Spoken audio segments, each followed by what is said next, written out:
साला मंतर मारती हली देह के नरजी झाड़ती हली। अरे मरद से मौका बना देले बा। अरे कौन साला मंतर मारती हली देह के नरजी झाड़ती हली। गाँव भर होता हसाई कैसे के घरे जाई सोच के आवता रोआई। हेलो पप्पा, हमार बियाह कैंसिल कर दो। अब हम बियाह नहीं करब। बियाह न करबे? अरे का बोले खोल तो बताओ। अरे बाबू सुन कैंसिल कई दशा गाई जादू गरावा सामान देले बट भिलवाई। जाने कौन मंतर हम पे चलाई जादू गरावा सामान देले बट भिलवाई। सामान पिलवा देले बा? अरे साला पहले तो ई बताओ तो बारी कामा बाप मार दे। आयरन या पीपर के गाछ लगे सर्कस देखेला। अरे साला डर है अपना माई से बतिया। हेलो अरे हमर लाल का करे कोइला सुना।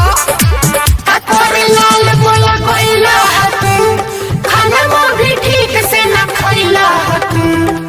कोइल तुहार का जरूरी रला घर में केहू से न बतैला।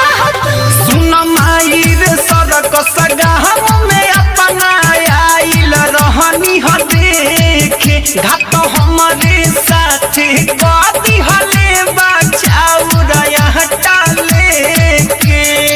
जनती जे पहिले तो कबो ना आई तीरे घर से निकल के रे माई।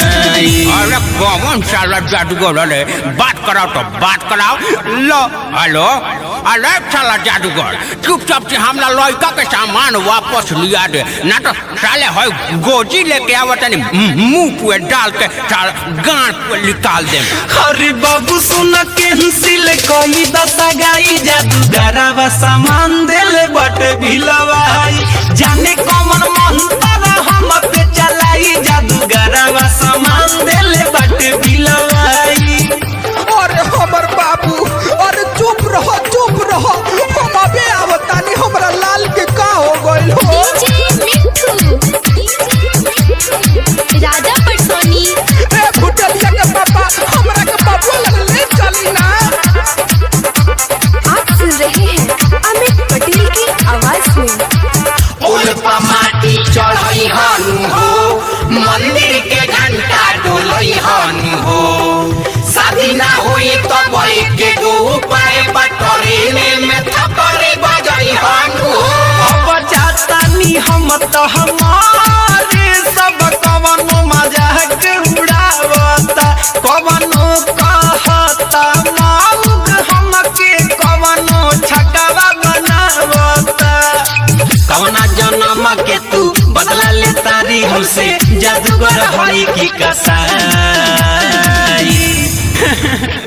देख लिया जादूगर जेंगा मरला हूँ कद ना तो ठीक ना होई। उस्ताद लइका के काहे रुआवतनी लिया ना दियो कर समानवा। अरे साला